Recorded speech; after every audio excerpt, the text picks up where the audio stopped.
Hey scholars, I hope that you've had a wonderful Thanksgiving break and that this video finds you well. Today we are going to start a new unit on rational functions.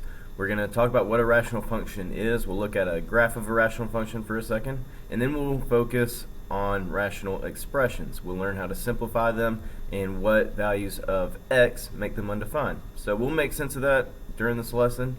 Make sure you're taking good notes and paying close attention. Let's get going. So while the focus of this lesson is going to be on rational expressions, I want you to see what a rational function actually is first. So we can see these functions on a graph. We have two different functions here. This is actually the parent function of the rational function family.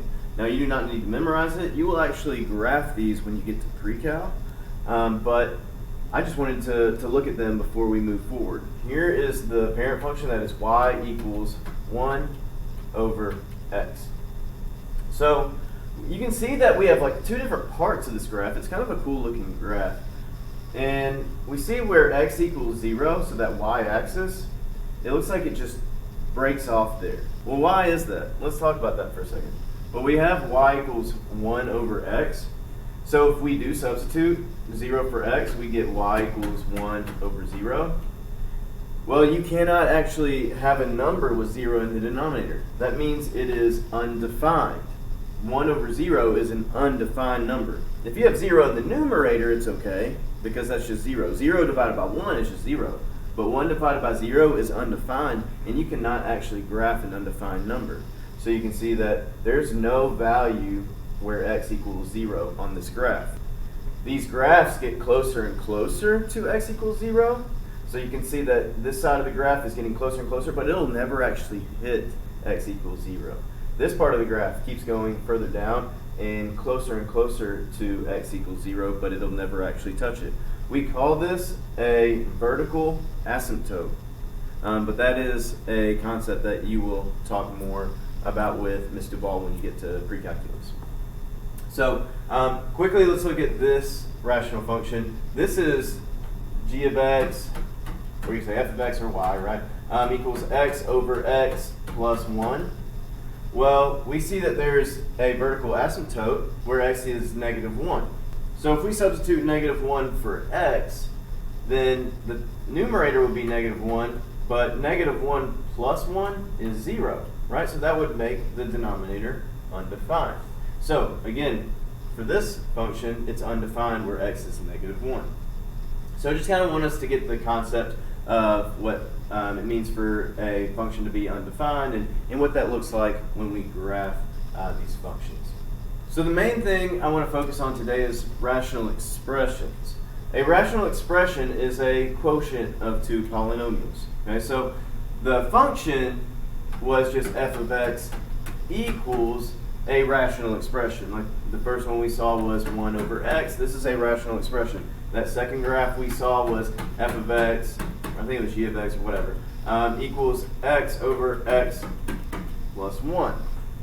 Okay, so these are functions that are defined by a rational expression. That's what we just looked at on the previous slide. So you have polynomials in the numerator or denominator or both, like in this case. All right, so it's a ratio of two polynomials, a quotient of two polynomials. A rational expression is undefined, like we talked about earlier, when that denominator equals 0. So let's look at these two expressions. Let's figure out the value of x for these where the denominator would equal 0. So all we have to do to solve that is say 5x plus 10, take 5x plus 10 and set it equal to 0. And we just solve that equation, subtract 10 on both sides. We get 5x equals negative 10. You divide by 5 on both sides and you would get that x is equal to negative 2. And that's the value of x that would make the denominator undefined. However, we don't want the denominator to be undefined. X actually cannot equal negative 2. So x equals negative 2 and that denominator is equal to 0. But when we're saying that it's undefined at negative 2, we would actually say that x cannot equal negative 2. that value is bad to us. It makes the denominator undefined, okay? And undefined, not good. So we do not want x to equal -2. So let's try this for x squared minus 25, the denominator of this rational expression. So we'll take x squared minus 25 equals 0. There's a couple ways we could solve this. We could add 25 on both sides, and you get x squared equals 25, and then you square root that junk. And remember, when we square root that junk, when we're solving that equation, we'll say x equals positive or negative 5. Remember that from our quadratic functions unit. Positive or negative 5. So, thing is, x cannot equal positive 5 or negative 5. Another way we can solve it is we can factor this, right? This is a difference of squares. X squared minus 25 factors to x plus 5 times x minus 5, and we set that equal to 0. Well, when we solve for x, we know that x would be negative 5 and positive 5. We know how to solve those when they're in factored form. But again, that's what makes them undefined, so x cannot equal negative 5 or positive 5. And that's what we're saying here as well. Okay, so either of those answers are acceptable for finding the undefined values of those rational expressions. So now let's try this. We want to simplify the rational expressions and identify the values of x that make them undefined.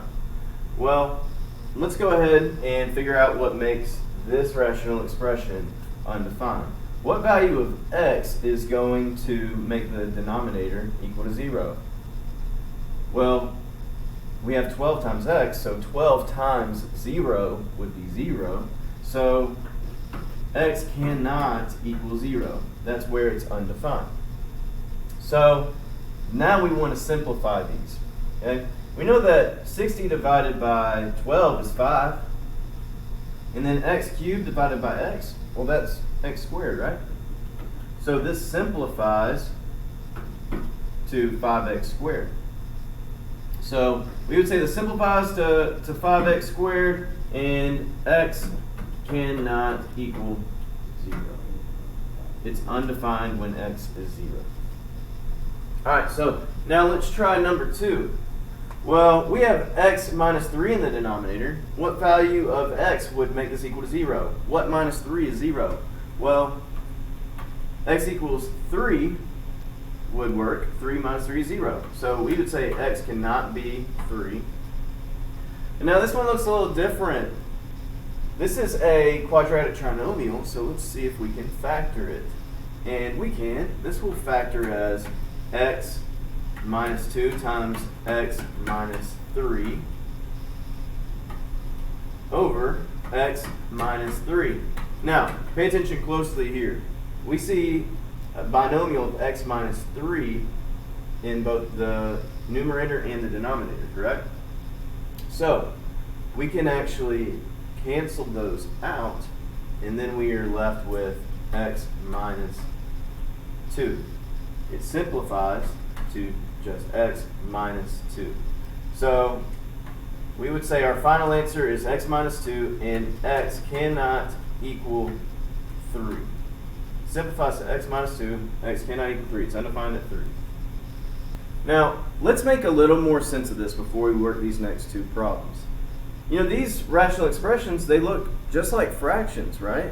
Rational expressions can just be considered fractions. You just have polynomials in the numerator and denominator. So if we have the fraction 4 over 8 and we're wanting to simplify it, we know that 4 and 8 are both divisible by 4. So we know that we can break down 4 as 1 times 4 and 8 is 2 times 4. Well, those factors of 4 will both cancel out. And then we know that 4 over 8 simplifies to 1/2. Doesn't. So 4 over 8 is 1/2, and that's essentially what we're doing when we simplify. So we're doing the same things here. We're just canceling out factors that they have in common. So let's work a couple more examples, and hopefully it'll make a little more sense after seeing that. So in this example, we have 70b squared over 100b. Well, we know that both of these are divisible by 10. 70 and 100 are. So what you can actually do is just cancel out the zeros. And then you're left with 7 tenths. And then we have b squared on top and b on the bottom. Well, b squared divided by b is just b, so we're going to leave b in the denominator. And then that simplifies to 7b over 10. Number 2. This is going to be similar to when we worked on the other slide. So we see another quadratic trinomial, so we'll need to factor this. So we have m plus 7 over m, let's see, how will this factor? It will be m plus 7 times n minus 3. The factors of negative 21 that add up to 7 are positive 7 and negative 3. So n plus 7, n minus 3. And so then we can just cancel out the n plus 7s. But be careful here. When we cancel this out, it's going to look like there's nothing in the numerator. However, n plus 7 divided by n plus 7, well, anything divided by itself is just 1, right? 2 divided by 2 is 1. So n plus 7 divided by n plus 7 is going to be 1. So whenever it looks like you're not going to have anything in the numerator, it's actually going to be 1, and then we're left with m minus 3 in the denominator. And there we go. That's the simplified version of m plus 7 over m squared plus 4m minus 21. So I hope that video was helpful for you. We're going to keep getting practice with these concepts in class, but if you need to rewatch it, please do so and be more prepared for when we get to class.